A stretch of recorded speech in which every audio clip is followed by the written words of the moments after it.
Okay, so I am in the middle of the end of the semester. I am studying for a final.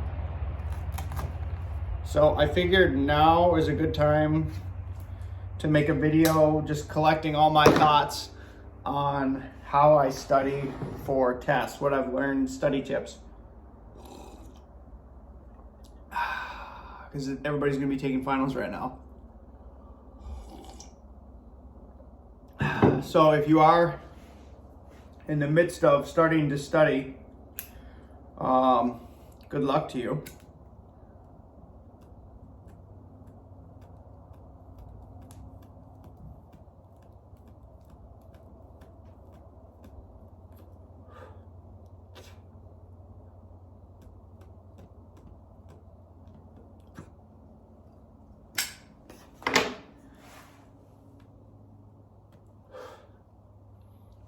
Okay, number one, I wonder if I should write these down. You guys write them down. Number one, the first thing you need to do is, well, okay, even before you're talking about like, okay, what is your study strategy? It's going to be different for the class that you're in, right? So some classes you don't even need to study. Some classes I would literally study like 2 hours before the test and it'd be fine. Okay, so this is essentially not a video not for those types of classes. This is a video for the classes that are hard and you're gonna have to study. Okay, there's those classes and then there's the other type of classes. Okay, so this is a video for the hard classes.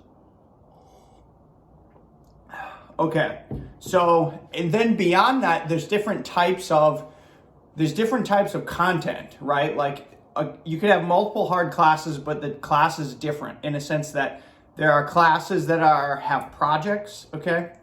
And the projects could be really hard, and that could be why the class is hard. But that wouldn't be like a studying issue. Like that's just like a work ethic issue, like projects, like working on the projects. Then there's classes where it's trivia. Like you literally have to memorize like trivia. Those classes, like a lot of biology, a lot of upper level biology classes, like insect taxonomy was like that almost. Those are like trivia classes where it's just rote, like repetition memorization. Okay, so those are going to be classes you're going to have to study for. What other types of classes are? And then there's types of classes like the class I'm in right now, DLC, digital logic circuits, or like organic chemistry, which is it's knowing a bunch of stuff, but then it's also creatively applying the stuff. Okay, so those types of classes are going to require like intense repetition of practice problems. You have to get like databases of practice problems and practice those. Okay, so now I'm going to go through my study tips for essentially like those second two types of classes, which was the trivia type classes where you just have to memorize like a whole bunch of trivia. How do you do that? And then like the sort of like trivia and creative implementation classes where you know a bunch of facts, you have to learn a bunch of facts or formulas, and then you have to figure out like under what context you apply the formula, and you have to get some creative solution to some abstract problem. Those are the types of classes I think those are probably the hardest classes in terms of like content. Okay, so number one is hopefully you have been taking good notes, because literally the first thing that you need to do, you cannot study unless you have done this first. The very, very first thing you need to do is you need to itemize a list, literally just a list of line items, like single words or topics that you need to know. Like you need to just generate through exhaustive enumeration, brute force, every single topic that has been discussed in the lectures of the class. So if you're taking good notes, one strategy would be you just scan through all your notes and you assemble a list of like all the keywords, okay? Or if you're going through like organic chemistry, you go look through all your notes and you assemble like the list of all like the reactions, okay? All the particular pieces or components that were discussed in the lectures. Once you have the enumerated list of everything that was discussed, that's when you can actually like start studying. If you don't even have that, then it's a hard thing to start. So start by getting that list. Okay. Once you have that list, now you're faced with a choice. Okay, you're faced with the choice of, do you systematically, through brute force, exhaustive enumeration, go through every item on that list and essentially like drill the item and make sure you know it, or are you going to pick and choose items? Okay, so here's how you decide if you're going to do that. Like if you have the time, if you have, 3 full days to study, or at least like a week to study for the class, and you're not pressed for time, I would encourage you to literally go through the list one by one and hit every single topic. If you are pressed for time, maybe you're in a situation where you have to take 4 separate finals and they're all pretty hard, then you need to strategically decide, okay, like what am I going to study? And by enumerating that list, it's going to allow you to quickly highlight and see things that you are more comfortable with, or things that are totally still foreign to you, okay? And then in theory, you would be attacking those things that are completely foreign to you as highest priority to get that information, as opposed to like drilling things that you're already comfortable with, okay? That's the hard part about studying, is you have to force yourself to attack the information that you don't know. And that's what takes the most energy. When you're studying, you're actually building neuron links. You're actually like forcing your neurons to form synapses, and that takes energy and that takes time. And that's why studying is hard. So don't just study things you already know. Okay, if you're pressed for time, you have to strategically study the things that you don't know. Okay, that seems obvious. Okay, so once you have the list,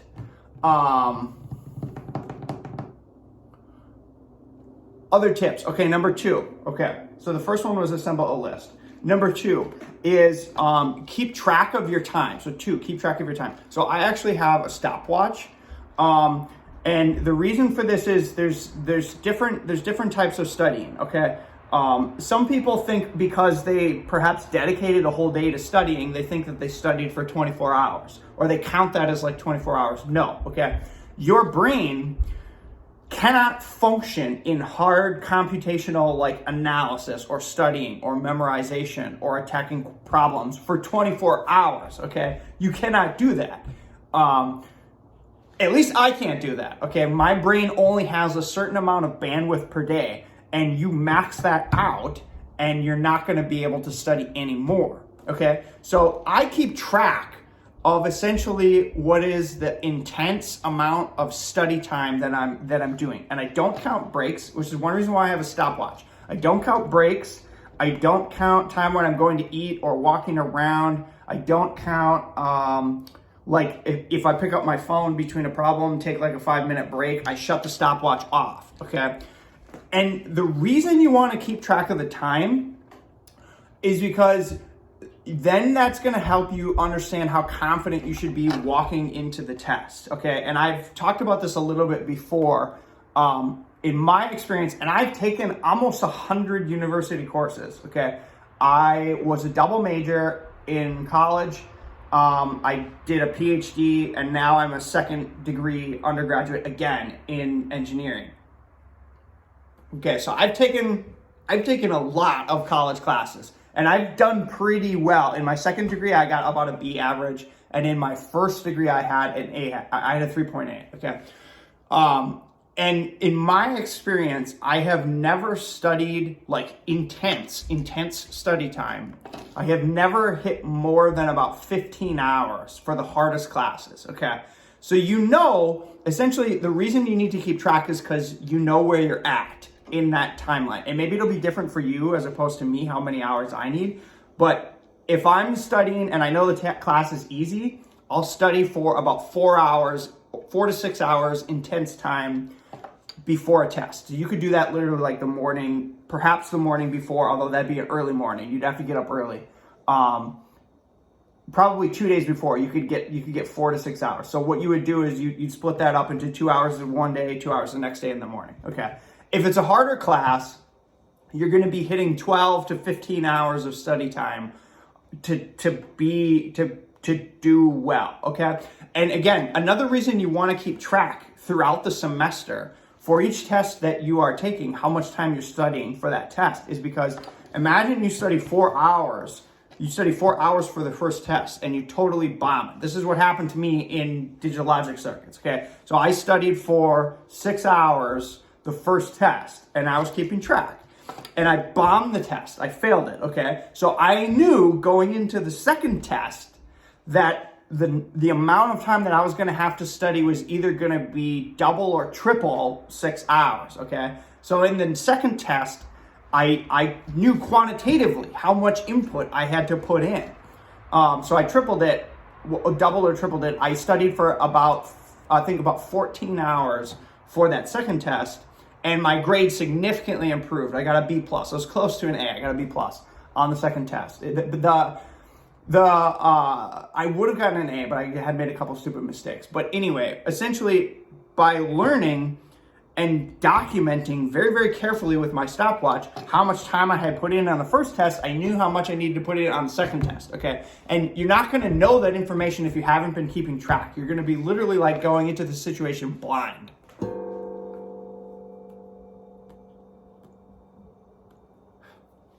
So you need to keep track. Okay, that was number 2. Number 3, you need to, as I said, you only have a certain amount of bandwidth, okay? So the best way to study is to split study times apart. Cramming can get you through and it can get you a good grade, but the knowledge is not going to be retained by cramming. So if you're literally just studying every time before a test, literally the night before, that's good short term. It's terrible long term because you're going to get out and you're not going to remember anything. Because cramming just essentially, like, it goes into your short-term memory. You don't actually build the neurons. You don't actually synthesize the synapses in the short-term memory. If you strategically start studying like a week before, and imagine you're going to study for 10 hours, if you split that time apart into two hours one day, 2 hours the next day, 2 hours the next day, 2 hours the next day, the quality of that 10-hour time is going to be far superior than 10 hours in one day, okay? Because the 10 hours in one day, you literally are only going to have about 2 hours of intense study time, and the rest is just going to be like, your brain's going to be sloppy, okay? So if you split that apart, your quality time is going to be much better, and it's also going to split the content apart in a way that you are reviewing it day to day to day to day, and that's what long-term builds those long-term neurons, okay? So that content is going to be retained. And so perhaps if you study that way for the first test and the second test, and then it comes to the final, you're going to have to study less for the final because you have much better retention of that knowledge from the early days of the semester.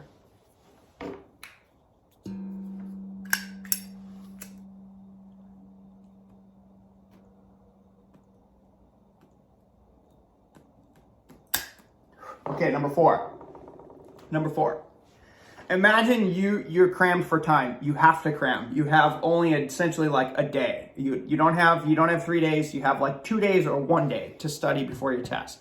Okay, that means like you just decide like on this day I have to focus entirely on studying for this class. Okay, so my number 4 is, if that's the scenario, if you have to do that, what you need to do is you need to plan out your day in a way that you spend concrete study blocks at different locations, okay? So what I would do when I was a student is I had this one spot in the library, okay? So I would get up real early in the morning.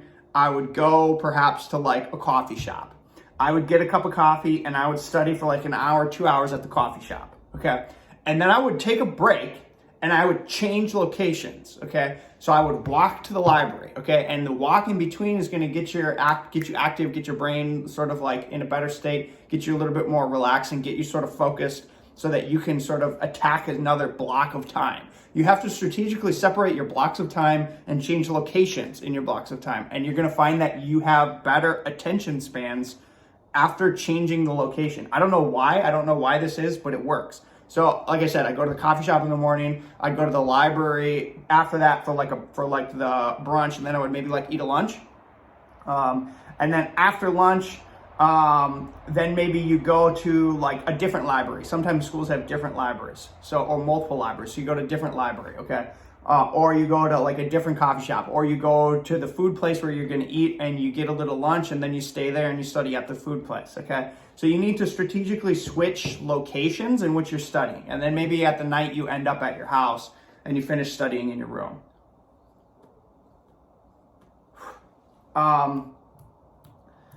What else?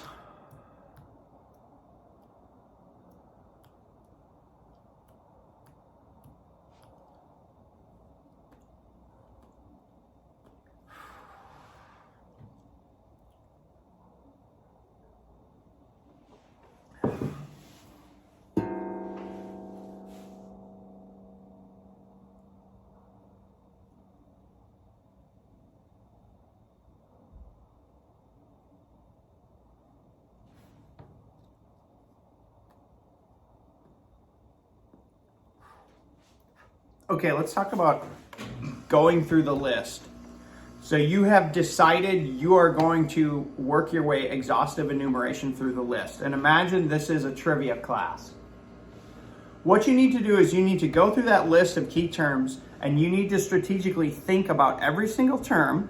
And so this is number 5. You need to imagine what the teacher is going to ask you for each of those items, okay? And you can kind of tell, is the teacher a real dick, or is the teacher nice? Some teachers are gonna ask you really mean, tough questions, and some teachers are gonna ask you really, really obvious, easy, nice questions, okay? So what you need to do is you need to go through that list, and you need to formulate and literally like write out questions, okay? So I would have a notebook sheet, so I'd have my list, I'd have an empty notebook, and I would write question 1. What are they going to ask me about this? And I would write it out. And then below that line, I would write the answer, okay? And then I would literally do this for each item, okay? And what you're going to learn is for each item, so number 5 is imagining questions that the teacher is going to ask, okay? And what you're going to discover is you're going to discover that for each of these items on the list, you need to know a distinct quantity of facts, okay?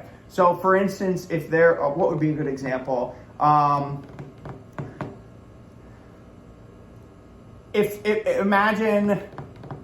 Imagine you were trying to I'm making this up. Imagine you needed to like memorize how many families were in a certain order of biological organisms. Okay, so kingdom, family, class, order, family, genus, species. Imagine you needed to like memorize all the families that went into that order. The first thing you would want to memorize is the number of how many families there are.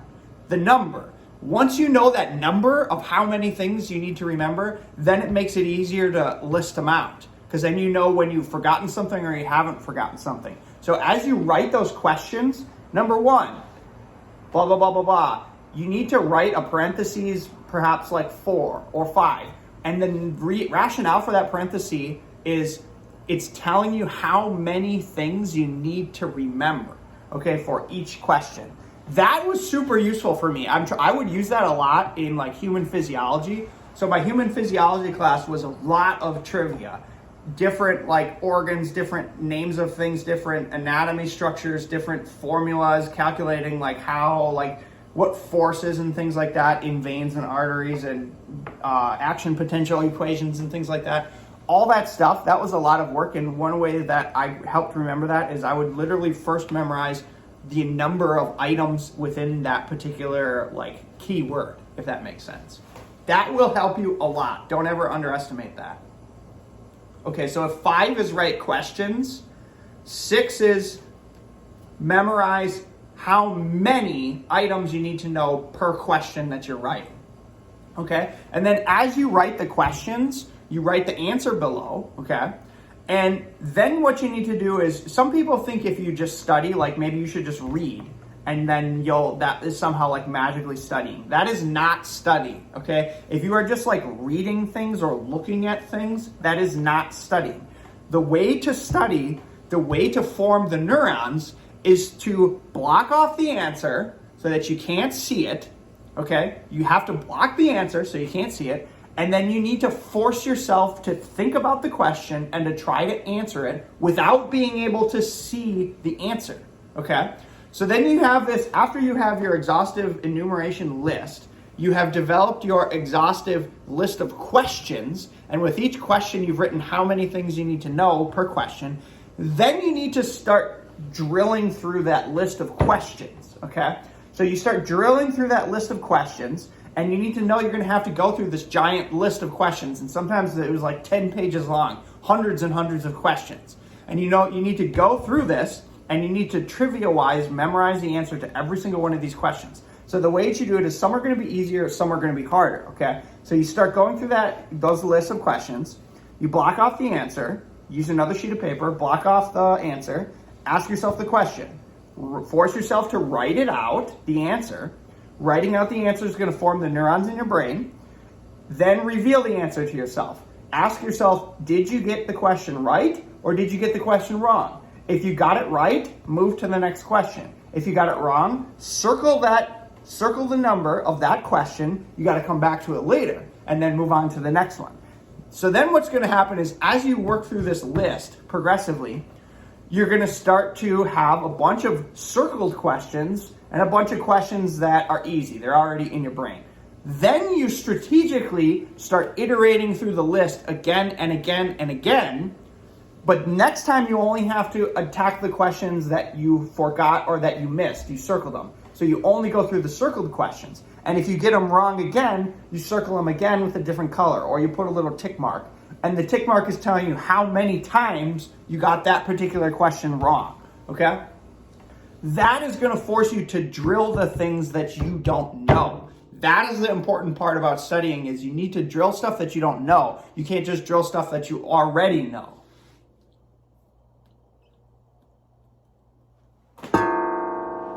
Wisdom.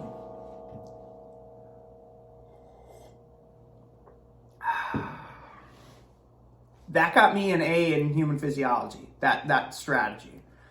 Okay, now imagine you're in a scenario where it's the third type of class that I talked about, where there's trivia involved, but there's also creative implementation of the trivia. Again, this is like organic chemistry, or this is like digital logic circuits, where there's stuff you need to know, but you could go into the test and they could throw you a total curveball, and you have to somehow creatively try to figure out how to answer the problem with the knowledge that you know. That's the hardest type of class. And this is a lot of coding tests are like this. Like in the earlier coding classes in computer science, we had tests where we had to do active coding. And those are hard because it's creative problem solving on the spot, which is hard. So how do you address that type of class? Okay, the first thing you need to do is you need to go through the homeworks. Most of those classes have assigned homeworks each day or each week that you're supposed to go through. Mathematics is like this, right? You have a certain amount of homeworks, okay? And in that case, you treat those homeworks as your exhaustive enumerative list of questions, okay? So in that case, it's nice because the questions are already laid out for you. You go through the homeworks. Okay, and you make sure if you got it wrong, you got to do it again and again and again until you get it right, and you check the answer every time. Okay? Now, going through the homeworks is less valuable than if you can actually find old tests. Okay? So some professors will release like the last year's test or the test from 3 years ago or 4 years ago. Sometimes a nice professor will give you other tests that you can practice from. Those practice tests are a gold mine, okay? If you have a professor who gave you those practice tests, that's like the number one priority of thing you should go through. So like some of the easiest classes I've been in, it's not necessarily that the content was so easy, it's that they gave me a practice test. And so if I just went through the practice test, I knew all the material. Okay, so if that's the case, you got to go through those practice tests in addition to the homework. And I would prioritize the practice tests over the homeworks. Okay. If you're in a situation where there are no practice tests, okay, then you need to do your best to look online for practice worksheets, okay? So in many classes, you're going from a strict curriculum, and you'll find that many different universities have a consistent curriculum. So you can find practice worksheets of theoretical questions, and you can work through those, okay? You gotta do that.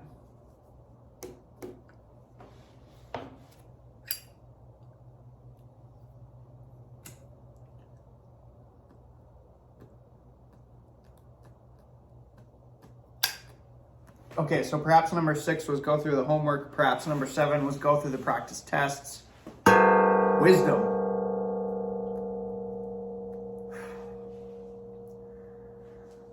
What other unique things do I know that have helped me study for tests?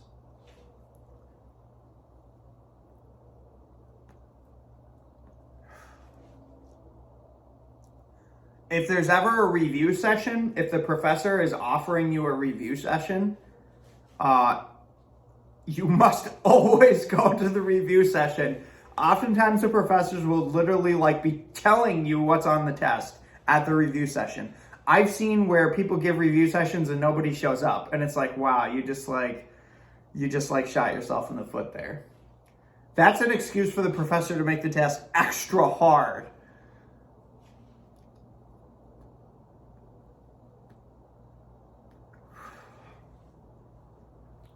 Okay, unique things, unique advice. Number 8, let's say you're in a situation where you're just in a really hard class. You know it's a hard class, but you're committed to getting a good grade. One of the best things you can do is establish a relationship with the professor. So you go in, you meet the professor at their office hours, and you can just say, it's not illegal for you to say, how might you ask this on the test? How might you address this question on the test? You could literally, just because your professor hasn't given you something to practice, it doesn't mean you can't ask for it. You could, professors are humans. And so if you go in there and you talk to them and you say, hey, I want to study hard. I really want to study hard for this test. I got a good attitude. I just am having trouble finding some practice problems. Can you give me some practice problems? I guarantee you if you went to a professor and you said that, they'd probably be like, sure, okay, I'll do that. And then you're in a situation where you're getting extra information, and most professors would then probably release that for everybody, but you might be in an off-the-cuff situation where now you have uncovered certain specific knowledge about the test that other people may not have. So that's the benefit of talking to the professor, is sometimes through conversation, secrets are revealed about the test. And it's a good way to sort of get a leg up if you're in a situation where if you're in a situation where the test is competitive, in a sense that some classes are actually graded on only a certain amount of people get an A. Then you're competing with all the other students in the class. And if that's the situation, then it's a good idea to go talk to the professor, because then you're getting a leg up over the other students. That's a little bit more of a selfish gene theory strategy, a selfish strategy, but it works. That's worked for me in organic chemistry lab. That's worked for me in some of my harder actual literature classes. That's worked for me. Talk to the professors. That would be number 8. Wisdom.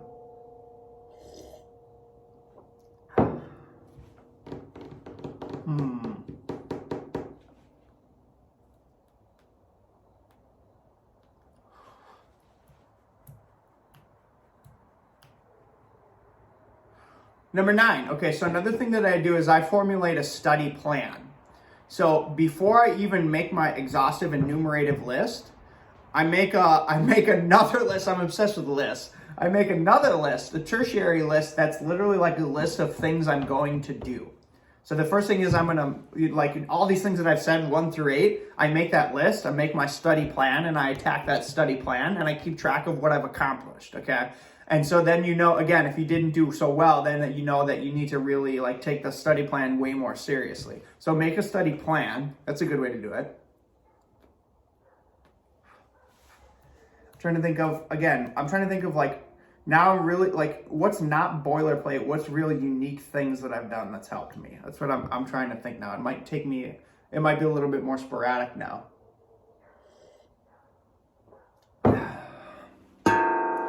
Wisdom.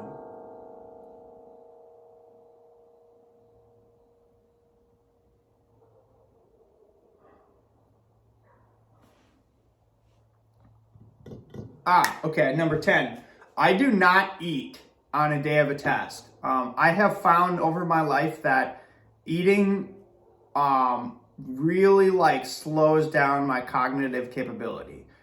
I get tired when I eat, like right after I eat a big meal, I get tired. Some people say eat breakfast. I do not believe that at all. Okay, as soon as I eat a meal, my brain gets foggy and I like cannot perform very well. So if it is a test day, I will eat nothing but coffee. I'll have a little bit of milk in my coffee. I have coffee and milk. And then I will bring a couple pieces of chocolate, dark chocolate. And I will usually like pop a few dark chocolates before the test. I've tried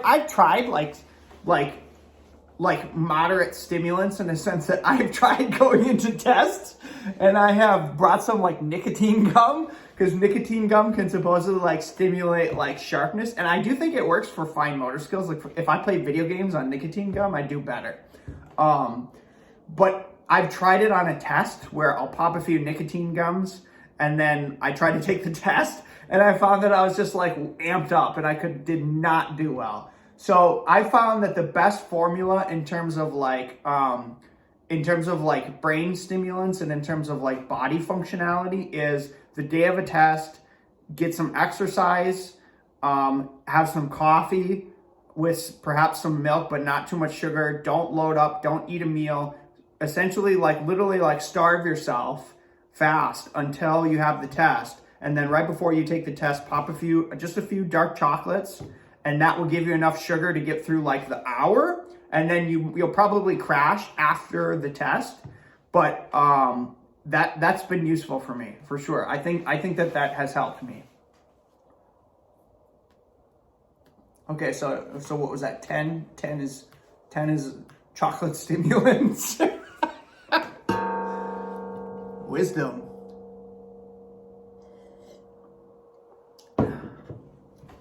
Another advantage of breaking up your study time is you walk into the test with confidence. If you pulled an all-nighter, you're not sleeping well, your brain is not clear, you're coming in tired, and you're just not at the top of your game. If you've studied over a long period of time, you know that you can walk into the test with confidence. And that's definitely an important thing, like having confidence. So number 11, have confidence. And it's part of your study routine that gives you confidence. You're never gonna have just confidence. Like I don't have confidence if I don't study, okay? So the quality of your study regime, if you're following this list, is gonna be the cause of your confidence. And if you walk into the test with confidence, you're gonna do much better because you're gonna be relaxed, and you're gonna have a good feeling about it. And the other thing that I've found is you're gonna realize kind of like how once you get into study habit, you have like a routine. You're gonna see how you perform, okay, and you can optimize your routine. And once you hit your peak routine, save the thoughts of what you've done, and then as long as I just do this, I'm at least going to be at least as prepared as all the other good students. So there's never going to be a situation where I do much worse than everybody else. So confidence is number 11. Wisdom.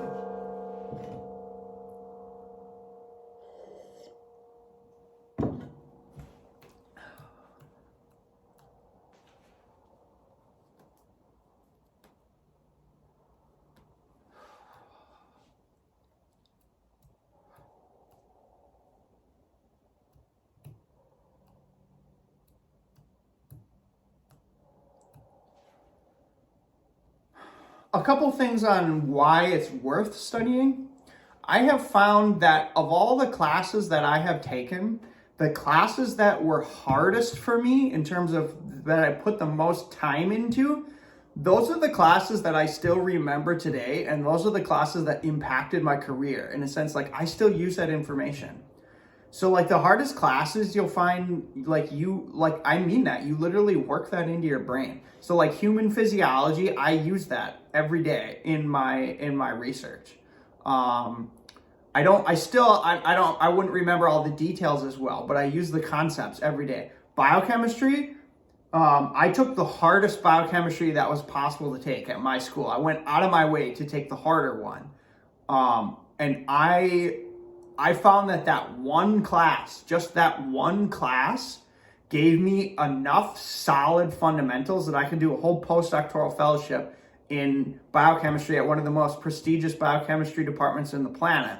And I did just as well as anybody else there, if not better. So going out of your way to take the hard classes, do not avoid the hard classes. Take the hard classes and spend time studying them, because those are the classes that impact your career.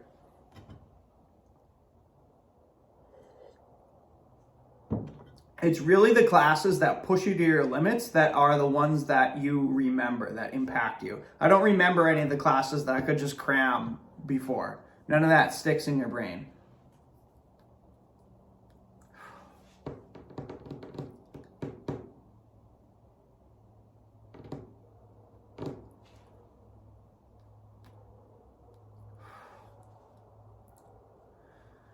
I've always been a loner, but I definitely think that, like, I always studied by myself, and I think there's advantages to that. There's an advantage to that in the sense that I became completely autonomous, and I learned how to optimize my own personal studying so that I could attack any class, and I wouldn't be reliant on any kind of like a study group.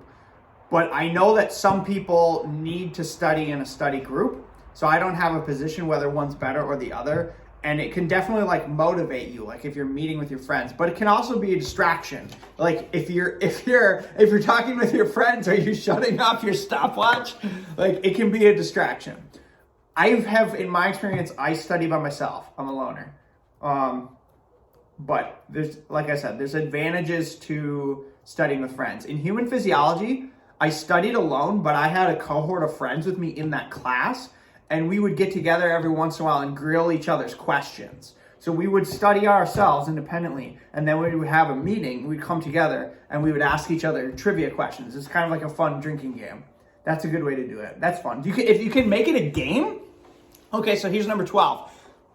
Wisdom. If you can make it a game, you will do better, okay? And that's why, again, like if you do the stopwatch, you keep track of how many hours you've studied. That's like points for me. And that like drives me. So like if I studied like 15 hours for the first test, it makes me want to try to hit 16 on the next test, because I never want to do less than what I did before. I always want to try to like up myself and beat myself. And so just a dumb thing like having a stopwatch and keeping track and giving yourself points is enough motivation to make it a game for me. So anything you can do in that sense will be helpful. 12, make it a game if you can. Wisdom.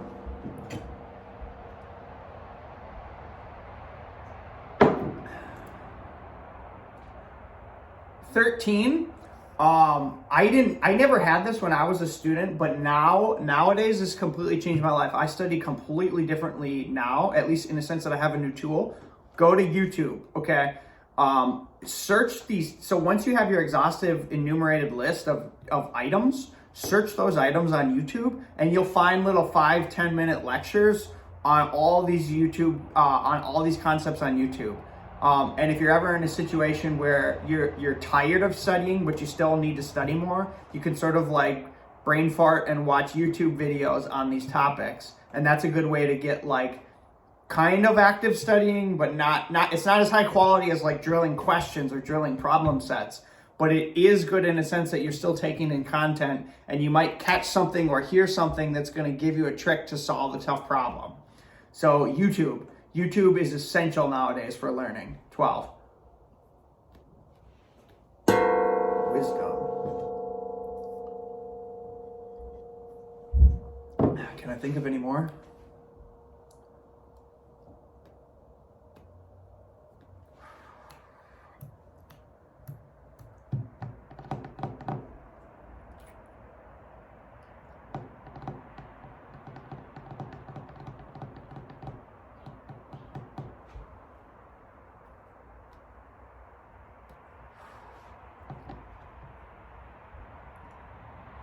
I guarantee you if you do everything on this list that I said, you would get a good grade.